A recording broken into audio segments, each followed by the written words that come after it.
everyone. Clay from Brooklyn, Football with the Fellas. It's all about Big Blue. I want to take a look at a couple of plays from the game last week against Washington. Actually, the second and third plays of the game for us on offense.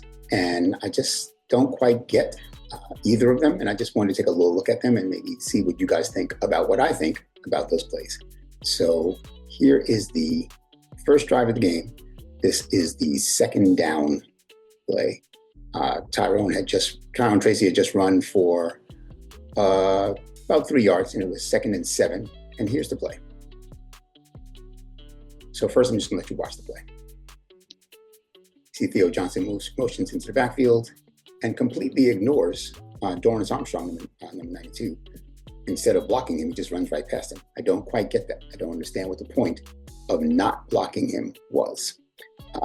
And we were fortunate to pick up a couple of yards on that play, but we didn't have any particular reason to expect that play to gain yards because Theo Johnson, I don't know if he was told, I don't know if that was a play call, like they said, don't block him, leave him unblocked, which seems odd to me, but he definitely didn't block him. And then as a result, even if Daniel had pulled it and not handed off to Tyrone Tracy, he would have been sacked immediately because Dorance Armstrong was right there in his face, and Theo Johnson just ran right past him. I'm going to now take a look at that with a little bit more focus, a little more attention to detail.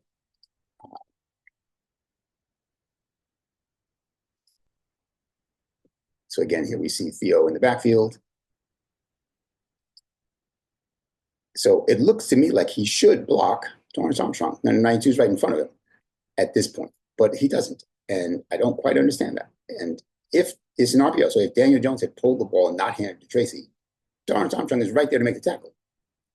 And here's Theo out here in the flat, basically doing nothing. Now, the next play might help explain why he did that, right? So the next play, which was now 3rd and 3, might explain a little bit more about why they chose not to block or not to have Theo Johnson block. Still not sure I buy what they did, but this is what they did on 3rd and 3, keeping in mind now Washington is in a different alignment defensively, right? Because it's 3rd and 3. So they don't have as many down linemen.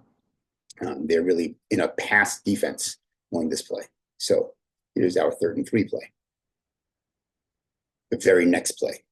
So again, you see Theo Johnson goes in motion, and now he comes back. And again, no one blocks the edge rusher. We have 3 offensive linemen blocking 1 defensive lineman, right? So instead of right tackle Jermaine Illuminor picking up edge rusher Frankie Luvu, he instead blocks down. And so now our center, JMS, and our right guard, Greg Van Roten, are blocking no one. Instead of Illuminor stepping to his right, picking up the edge rusher, and letting Greg Van Roten pick up the 1 defensive lineman on the play. So again, is this poor design? I don't know, but it doesn't seem to be effective. But now let's look at the route combo.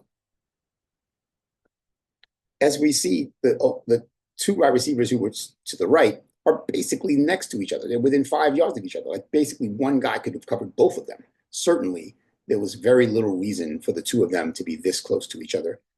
And of course, neither one of them got open, right? So there they are being covered in man. And here's a safety over the top in case one of them happened to get open. There's a safety over the top anyway. But more importantly, and Malik Neighbors coming across on the dig route is double covered. And more importantly, we didn't block the edge rusher, so Daniel Jones doesn't have time to throw the ball downfield anyway. So he hits this little check down. And again, there's 3 of our offensive linemen who blocked no one or tried to block 1 person. And we, don't pick up the first down, shockingly. So again, is that Theo Johnson's fault that he didn't block anyone the first play? Maybe they had the second play in mind already and said, you know what, let's let this guy leak in and we'll just throw a little, dump a little flare over his head. Daniel didn't have enough time to do that. And then on 3rd down, when we send 2 receivers basically on the same route right next to each other, so neither one of them could get open, it took away, any downfield threat. And we didn't block the edge rusher because 3 of our offensive linemen were blocking 1 defensive lineman. So Daniel didn't have time to look at them anyway. So I think the combination of all of that is why we didn't pick up a first down in that first drive. And it's a combination of poor play calling and route combinations and poor decisions on what the pass protection should have looked like. And Theo Johnson either choosing not to block Dorrance Armstrong on second down or being told not to. Either way, that doesn't make sense to me. Anyway, that's just my thoughts. I'm curious to see what you guys think. Please leave some thoughts and comments below and let me know what you think about my observation of those two plays from last week's game. Again, Clay from Brooklyn, Football with the Fellas, all about Big Blue, and I'm out. Big shout out to El Marquis Productions, the talent behind the music and production here at Football with the Fellas. It's all about Big Blue. Their beats bring energy and excitement to every episode. El Marquis' skills in mixing, mastering, and creating top quality sound make the podcast come alive each week. For your own projects, check out elmarquisproductions.com and take your sound to the next level.